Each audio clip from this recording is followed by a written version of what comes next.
Pet Life Radio. This is Pet Life Radio. Let's talk pets.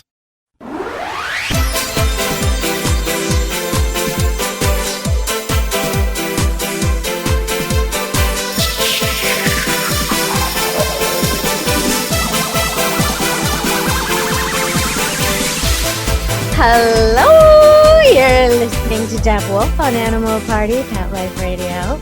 And with me today, back again, is Laura Cook. Welcome to the show, Laura. Hi, Deb. Awesome to talk with you again.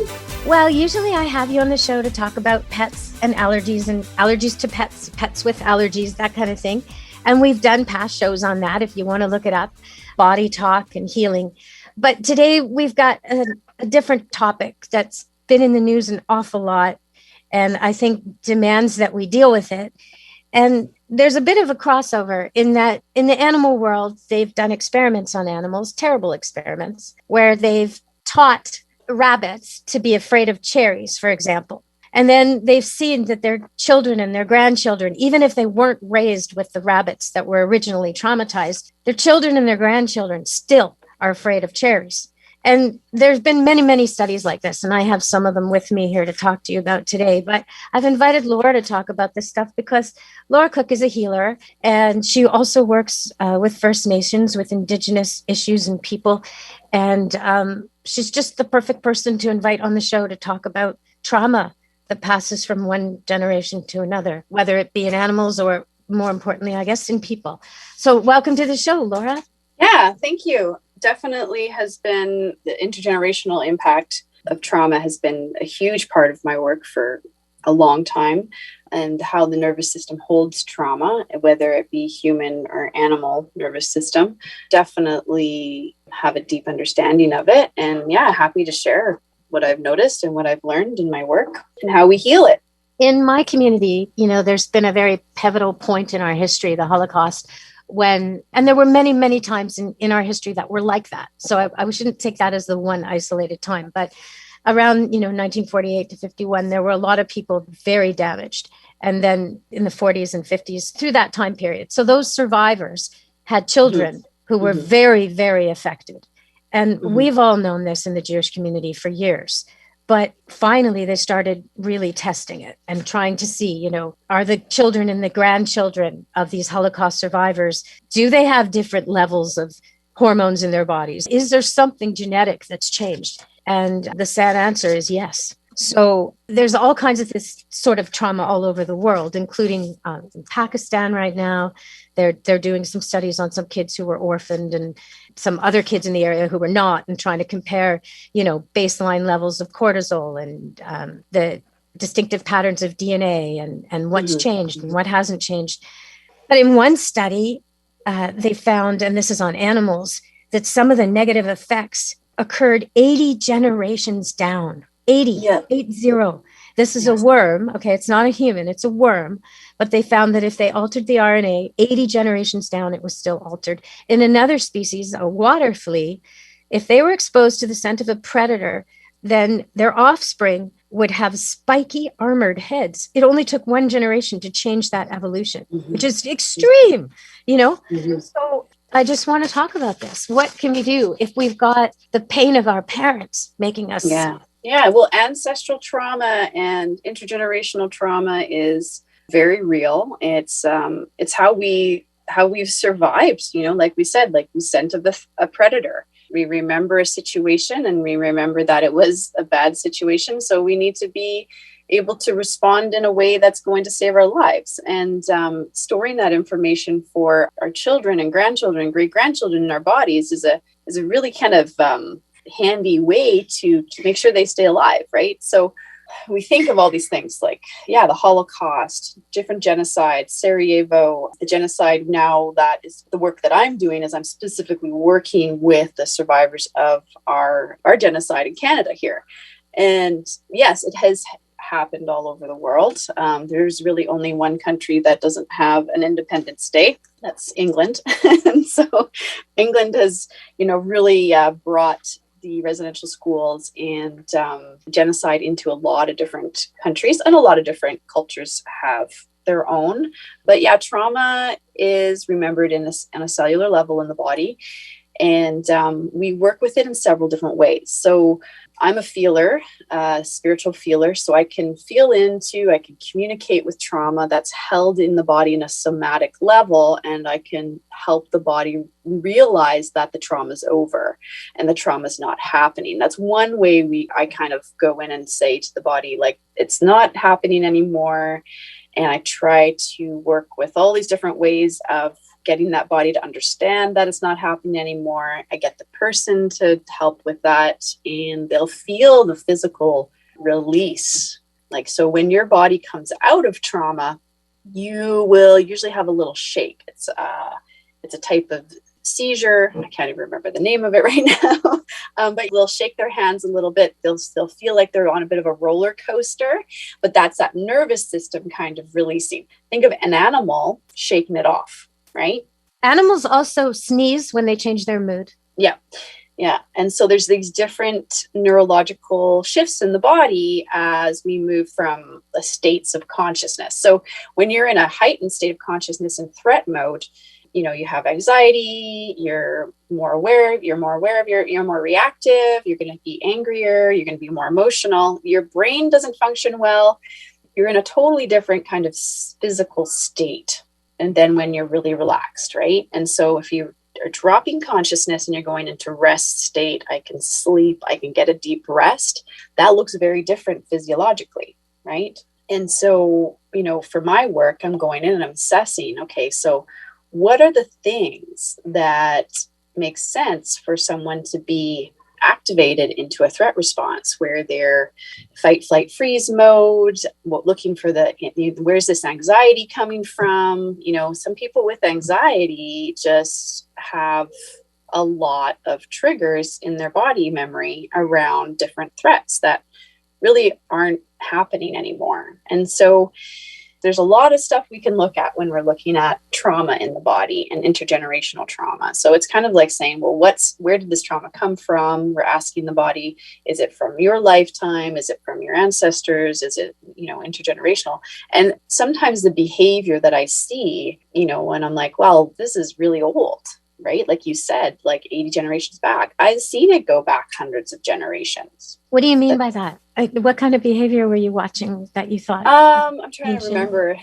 Like an ancient habit or something? I literally see about 30 people in a week. So I'm trying to remember that specific session. It was a while ago, but yeah, just usually it's just like fight mode or fear mode, right? Like something like there's a behavior that we don't trust men, maybe not trusting men, don't have healthy relationships with men, exploring why there's always toxic, draw to toxic behavior in men. I think that was one. And it went back to, hundreds of years in the ancestry where this has been a kind of consistent behavior that this event, whatever happened, however long ago, locked it into the body, that loving relationships were very toxic. And there was a lot of abuse that happened, but that was a part of being in a relationship. And also, like it's only been in the last few generations where women are been allowed to vote, have allowed to have their own bank accounts, been allowed to own their own homes.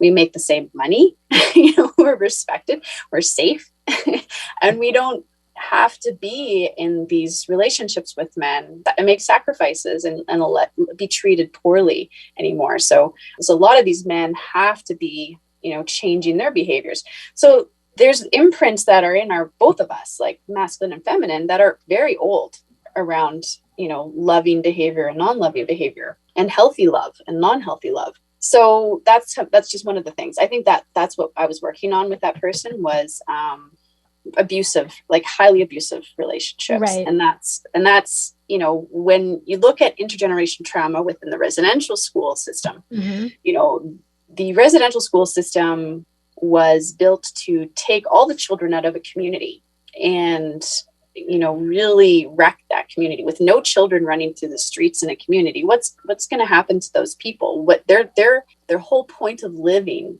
has been taken from them. Right. And so these great grandparents that I can see in the generations, like there's a lot of pain, there's a lot of loss, there's a lot of irreconcilability.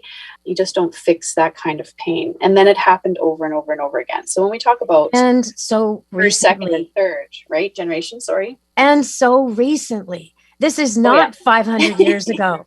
Like this is so like yesterday. This is crazy that this was happening in the late 60s. I mean, really, honestly, 80s, how could that? 86 is the last. Oh my school God! That was closed. Yes, because I'm thinking the 60s sweep, right? And I work with people my age who attended. I work with attendees that are my age, which is okay. So the ages of residential school survivors that you're dealing with go from what age to what age at this point? 30 to 40 to 90. Wow. I work with 86-year-olds, 90-year-olds. Yep. I work with women and men my age. And then, so that's, they're still first generation, but their results, their parents went, their grandparents went, their great grandparents went. And so these children were taken from their homes because they were first, second, third generation already. Like their parents didn't know how to parent. Their parents didn't know how to parent, because in residential school, you're not raised to be a parent. You're raised to be a broken human, right? Okay, we're going to take a break and we're going to come back and talk more about exactly this on Animal Party Pet Life Radio. Stay tuned. Molly, here's your dinner. Zeus, that's not your food. Don't let that happen to your precious cat. Elevate your cat's eating experience with the Cat Tree Tray. The Cat Tree Tray keeps your cat's food off the floor and conveniently located on the cat tree. It's the perfect way to eat.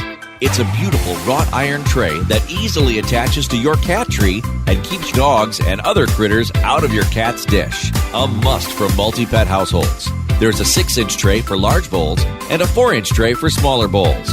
Purchase your Cat Tree Tray today. Go right now to cattreetray.com. That's cattreetray.com. CATTREETRAY.com. Let's Talk Pets on PetLifeRadio.com.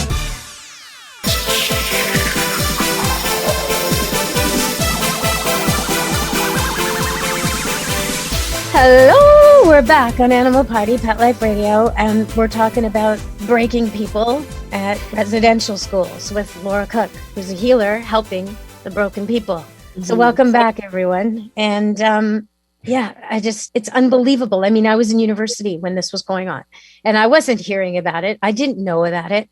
How did I not know about it? It's terrible. Yeah. Yeah. I was in university with First Nations people. Jenny Jack was in school with me. Like, how is this not coming? Like, I don't understand how I sat with people and talked with people, and it was never mentioned in any. I don't get this. Why was it so secret so long? Well, it's not a nice thing to know about. And Canada, that there was a reason why it was happening, and it was to take away the land and the resources. And the First Nations people were here for thousands and thousands, tens of thousands of years. And this is their land and their resources. And the weaker they are, the more Canada could control. And my job with the Indian Residential School Survivors Society is, to do exactly what we're doing right now, is to also educate and to help people understand more about it and to have more empathy and compassion.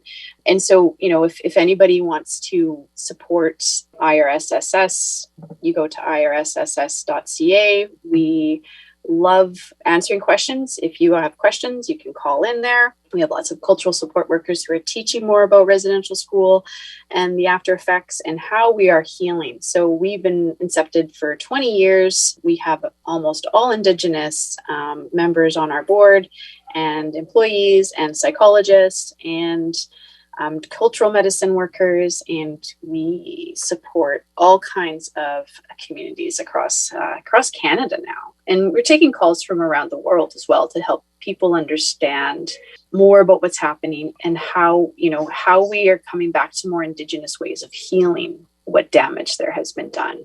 I think we need to tell people, in case they haven't caught the news and they don't realize what's going on, at the start, I guess it's a couple of months now, unmarked graves of children secretively buried in Kamloops at a residential school, which is the name, residential school is the wrong name, but it's a place where they used to send kids. Maybe I'll let you explain it. Can you explain to our audience what's been going on, what's been exploding bit by bit off all over the country in the last little while, so they know the context? So a few days before the announcements were made, we had a staff meeting at the Indian Residential School Survivors Society to talk about how this was going to start happening across Canada, and they were starting with the announcements in Kamloops.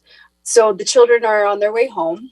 This is what we see it as in Indigenous perspective, that they're being seen. So this mass grave of 215 children was reported on May 29th, 2021. A lot of these children were just told, the families were just told that they disappeared, they ran away, and nobody knew what happened to them. And, you know, for me, working for 10 years with Indigenous communities, I know, one man who had 7 brothers and sisters. There were 7 children in his family, and he was the only one who came home from residential schools. So, these children. And the children were taken very young sometimes, right? Like toddlers. 3 years old, 4 years old. Yep. And they like just ripped out of their mom's arms and forbidden to speak their own language. Yeah, and forbidden to be close with their relatives if they had siblings or cousins or whatever at the school. They couldn't hug or kiss or be with them. And it's just a nightmare. Yes. And these schools, have been in operation since 1800s. This one in Kamloops was in operation from 1890 until the late 70s. Yeah. And it's a horrible, horrible history. It's the reality. And it's what I'm dealing with every day with my clients. I see families that had children that were never coming home from this school, from different schools. And there's graves all over Canada. I can tell you that we're just at the beginning. We're at 4% discovery. Oh my God. 4% discovery. Right okay. Now, 215 graves. So I want to ask you about this. I was watching on TV as Lytton, literally the town of Lytton, burnt to the ground near Lillooet because of the heat wave and the fire, and possibly a train started it. I don't know. But the town is now gone. And days later, there was a lot of anger and rage toward different symbols, statues and whatnot, but also churches. And fires were being set. And sometimes fires were being set in retaliation on totem poles. And the whole lighting of fires when we're in an extreme fire hazard, when we all love the trees and the forest and we all want no fires, seems crazy to me.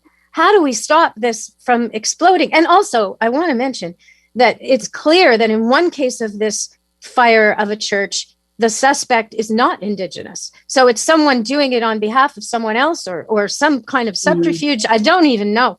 But fire during this heat wave is extremely ridiculous. I mean, you're going to hurt yourself, right? You're going to burn your own town. I don't understand this. What can we do about that? I don't know. It's an expression of the extreme rage that I think many Canadians feel, Indigenous and non-Indigenous, extreme rage that children, how could these families stop these children from being stolen and murdered? And, these children were raped in these residential schools, and there were babies born and thrown into furnaces. Deborah, oh my God. This is the reality of what I listen to every day. And I can feel these pains and these experiences of the ancestors, not just these survivors, but their ancestors that went through residential school.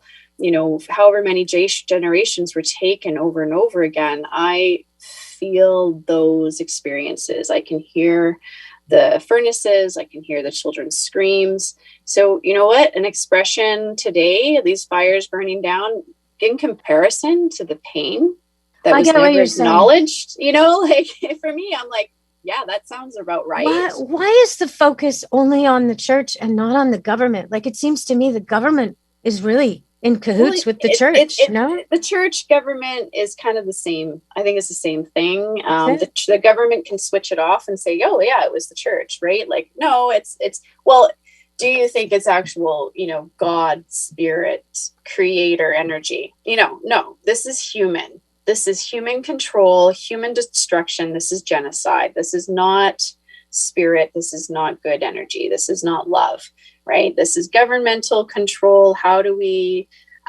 justify it? How do we make it okay that this is happening to these people?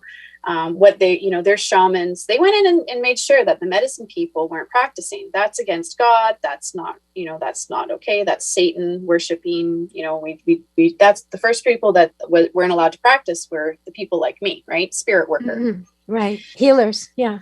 Yeah. And that was a huge part of disabling the community. How else do we disable the community? Let's take away the children. Take away the dogs. That was key, right? Yeah. When they took away the dogs, that was a huge, huge thing. And people say, what are you talking about? You're just a dog lover. No. That was transportation. That was everything. Protection. Grounded people in an area where you can't be grounded and survive. You have to be nomadic. They took away their transport. So that was brutal. Okay, we're going to go to, and I want to come back and talk about how to remember, but heal, because remembering sometimes is re-traumatizing. All right, stay tuned to Animal Party on Pet Life Radio. Take a bite out of your competition. Advertise your business with an ad in Pet Life Radio podcasts and radio shows. There is no other pet-related media that is as large and reaches more pet parents and pet lovers than Pet Life Radio. With over 7 million monthly listeners, Pet Life Radio podcasts are available on all major podcast platforms, and our live radio stream goes out to over 250 million subscribers on iHeartRadio, Odyssey, TuneIn, Stitcher, and other streaming apps.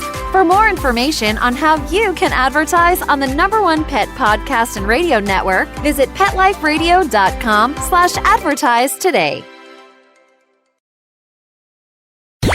Let's talk pets Let's talk pets on Pet Life Radio. Pet Life Radio. PetLifeRadio.com.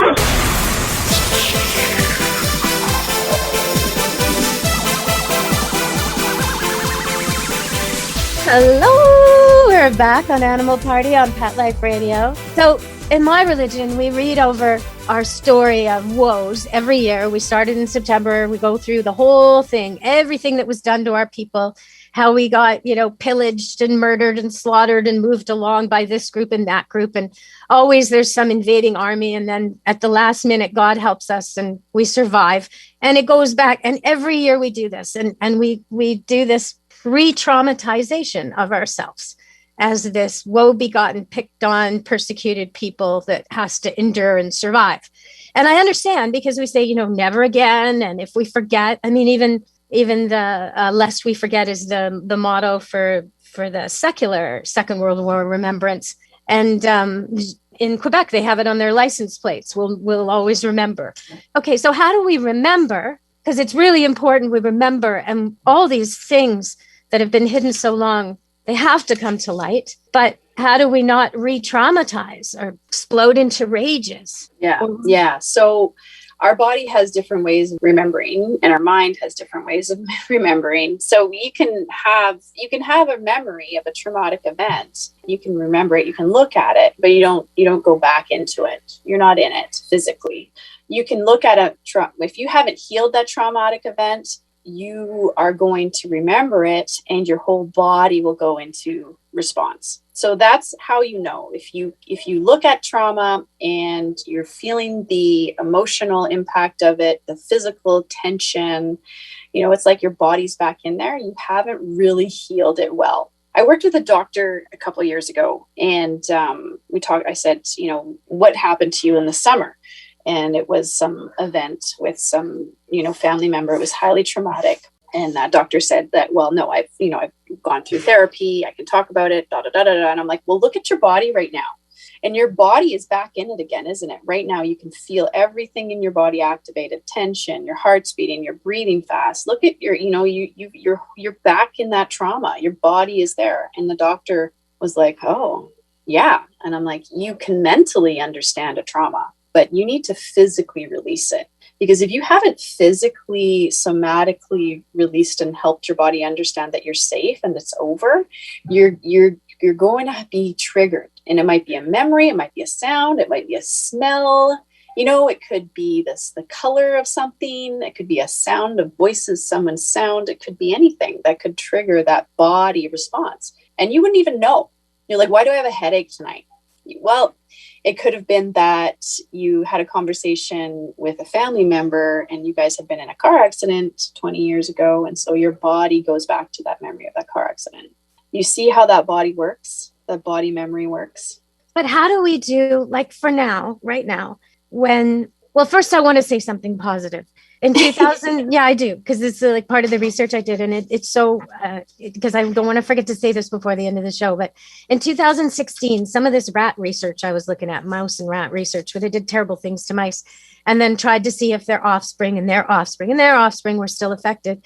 They took real damaged rats, messed up from their experiments, and they put them into an ideal, like a oasis, like mouse fantasy island kind of thing. And when they did that, when they put them into this environmental enrichment palace, they all got better. Yes. So even though they were majorly screwed up rats, and mice, when they put them into the ideal surroundings, everything improved. Their diet improved, their responses, their cortisol levels, all the stuff they were measuring went back to almost normal levels. So there is hope that even those of us who've had really damaged parents or grandparents or ourselves or trauma, there is hope if we can just get it together and get ourselves into a good state of being. But I want to ask you about this, like, as we turn on the news every day now and hear about more dead children, more hidden graves, more, the Pope, every day it's, the Pope won't release this, or will they release that? Or you see the Prime Minister apologizing or not apologizing or doing whatever he's doing with his hair. I don't know. I'm getting frustrated already. I'm getting upset already. How do we deal with this properly, like in a healthy way? Well, like you said, the environment is huge, right? And so the more the public is, I think, empathetic, understanding, and supporting, and just feeling like that this needs to change, that our Indigenous community will feel supported. Our Indigenous community needs that healthy environment, just like you said. I work in 40 different First Nations communities around BC. I go on tour, go to a conference this Friday where I'm working with 10 different community leaders. And in August, I go on tour again into some very isolated communities. These communities, it's hard. It's really hard in those communities. The environment isn't a place where they can, really heal. And so I think, the more we communicate, the more we educate Canadians about becoming empathetic and really trying to support these isolated communities. How can we interact with these communities?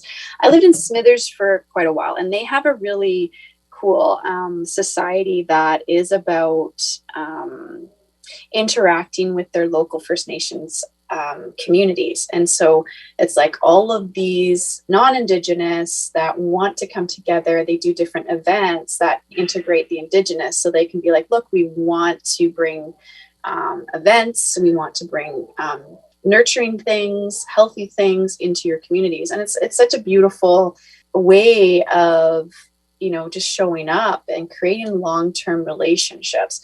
And that's what I do with my work. I've been touring communities for I think 7 years, and I tour the same ones. If I have a community, if I'm going on a tour, I go to the communities that I've always worked with, because I know that long-term relationship with those people that have known me for many, many years, that's what's going to create change for them. Continuous support, showing up, going into those communities. And my funding is limited. My time is limited even more, but their funding to bring me in is limited. My funding from the government is limited because that's just where it's at. So the more we can get people to go to irsss.ca or call their 1-800 number, 1-800-721-0066, call, see how you can donate directly to our society. We are the front lines of going into these communities and providing culturally specific support and effective support and training. We're doing training all the time. I just finished some training in June, and okay. So I want to ask you about. I want to ask you about Can you give that 1-800 number again? Sure. 1-800-721-0066. And who is that for? You want people who need help, who are First Nations, to call that questions number? Or anyone, the non-Indigenous that wants to help. Like, how can we help? How, okay, can I ask you, does it help if non-Indigenous people wear orange? Is that helpful? Yes. Really? Okay. Yeah. My wardrobe's about to change. I can tell you that. I'm becoming orange. All right, no problem. It's okay, so that's helpful. Yeah, there's the Orange Shirt Society, and they love to teach. So it's Google things, and how do we learn more? How do we, go to Orange Shirt Society? They teach and educate about intergenerational impacts from the residential schools. And so, it's really about understanding. So when we see people suffering, non-Indigenous or Indigenous people have trauma. Like you said, you come from a genocide as well, the Holocaust. I've worked with survivors of Sarajevo. I've worked with, lots of different genocide survivors. We don't turn away people from different groups, really. Like, we want to educate all about residential school, all about surviving this stuff. I'd like to focus just a little bit, because we're over time. We're going to have to end the show really soon, but I'd like to focus a bit on that ideal fantasy island rat house. Okay. Because you just said that these communities you go tour are not ideal fantasy islands. No. They're really not. They're not set up to be places where there's beautiful books, fruits, vegetables, clean water, jobs. What else is missing from these places, and what needs to happen? Because, I'm tired of hearing any of the leaders say that they're going to get food to the north. Why isn't it there? Why don't they have food in the north? What do we need to do to make this happen? Well, just imagining a residential school was about deconstructing the community, and the family abilities. So they do not have the skills that they used to have around just connecting, loving each other, creating space, and supporting each other. They have been basically, built to distrust one another, isolate. So they're isolating themselves in their communities. They don't have community connection. And so what they need is this, deep healing, which is the work that we're doing continuously. Every time we go out into these communities, we're connecting with the ones who are ready to heal and want to see this change. And we're helping them there. They also need structure around and support around what does healthy community look like? What does healthy loving look like? They don't know how to love each other healthily. A lot of us don't. There's that's love true. That's painful. And I think almost every immigrant story, most of them, except for economic immigrants, but most immigrants who are refugees or fleeing some kind of strife, they're going to have this kind of situation too. And I don't want to pick on Justin Trudeau or the Liberal Party in particular, because Harper was just as idiotic on his little boat trip, showing us how he was going to go up the north. And, as he's sailing by First Nations communities who don't have good food, don't have good water, don't have vegetables and fruit. And he's doing some kind of propaganda thing against the Russians for water space, and it was just, it's not the current government, it's all of the governments. And these communities didn't need anybody for thousands and thousands of years. But when you brought in the colonization and the genocide, it destroyed those structures. It destroyed their sense of community and their cultural resources. We need to bring their languages back. We need to help them heal so that they can, rebuild their community dynamics, right? Like, they shouldn't be dependent on food coming up to their communities. They never were. When I work with dogs, and sometimes I get training customers who've rescued a dog or adopted a dog off a reserve, and they'll tell me right away, oh, it's a reserve dog, because there's a certain personality that goes with a reserve dog. Kind of like if you say, oh, it's a greyhound rescue. Okay, it was kept in a cage, and certain things about the dog. Like if it sees a rabbit, it's gone, right? And if it's been conditioned to chase, a reserve dog is going to be a little bit cagey, a little bit fearful, a little bit hand shy, a little bit head shy. And it always troubled me so much that that's what things have come to, when the history of dog and First Nations was so noble. It was so beautiful. Yeah. It was like it was so light years ahead of what the Western world was doing with dogs. And it just kills me that that's what's happened. It's just such an example of how messed up things are. But I sure hope we can heal. Yeah, I'm seeing beautiful things every day. Some of my community members I've been working with for 7+ years, like you've known me for 10 years or more. These communities know the work I do. The First Nations Health Authority knows the work that we're doing. We're beginning training. We're working with doctors and have had caucuses where they know that this work is important and they want Indigenous healers alongside the doctors in all our hospitals. So, I don't see that happening for 10 years, but we would love to see this, what we call a medical racism, abolished and see our work as hand in hand accepted with all of our conventional medicines. Has anyone ever considered a hospital or university hospital, First Nations? They do have in Ontario, there is a lot of support there for Indigenous medicine, and it is being more and more integrated for sure. And knowledge keepers are recognized. We have a group of great traditional knowledge keepers.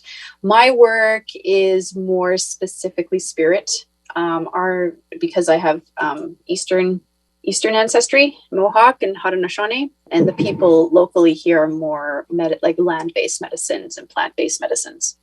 So yeah, it is recognized, it's been studied, and it's just bringing it back into that it's real medicine, and there's nothing wrong with Indigenous medicine and Indigenous ways of living and healing and concepts. It's a beautiful thing, and it's very real and very effective. It just takes time to change the world, right? Can I ask you, am I incorrect in calling the community First Nations? Is that not right? Should I be calling them Indigenous? Because I notice you use Indigenous. Maybe I'm out of date on this.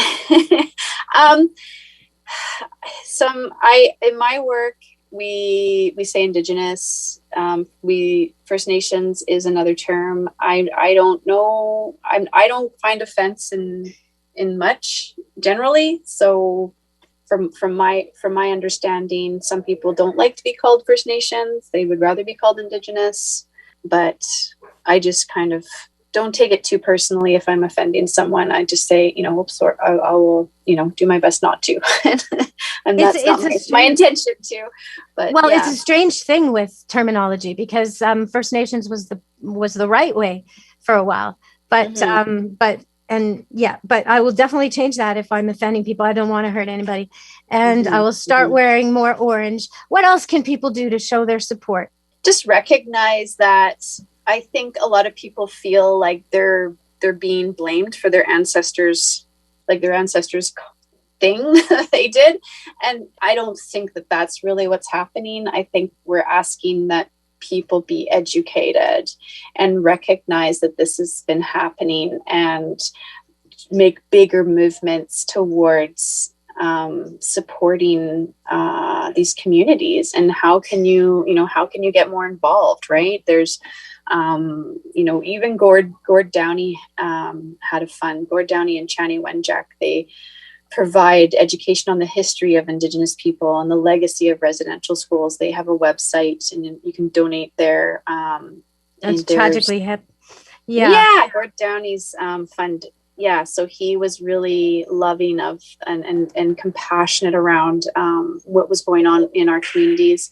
There's Canadian Roots Exchange is a youth-led organization that's empowering young Canadians to stand in solidarity. And that's at CanadianRoots.com. They take monetary support. There's, First Nations Child and Family Caring Society. Reconciliation Canada is another educational foundation. Like, it's the education and teaching about why this has happened, how we can help, and how we can be more responsible for what's going on now and the survivors, right? Because we're the generations that were lied to. Yeah. I was lied. I grew up knowing I had a bit of Indigenous. I grew up being, kind of segregated in my community, in my school, because I was a little bit Indigenous.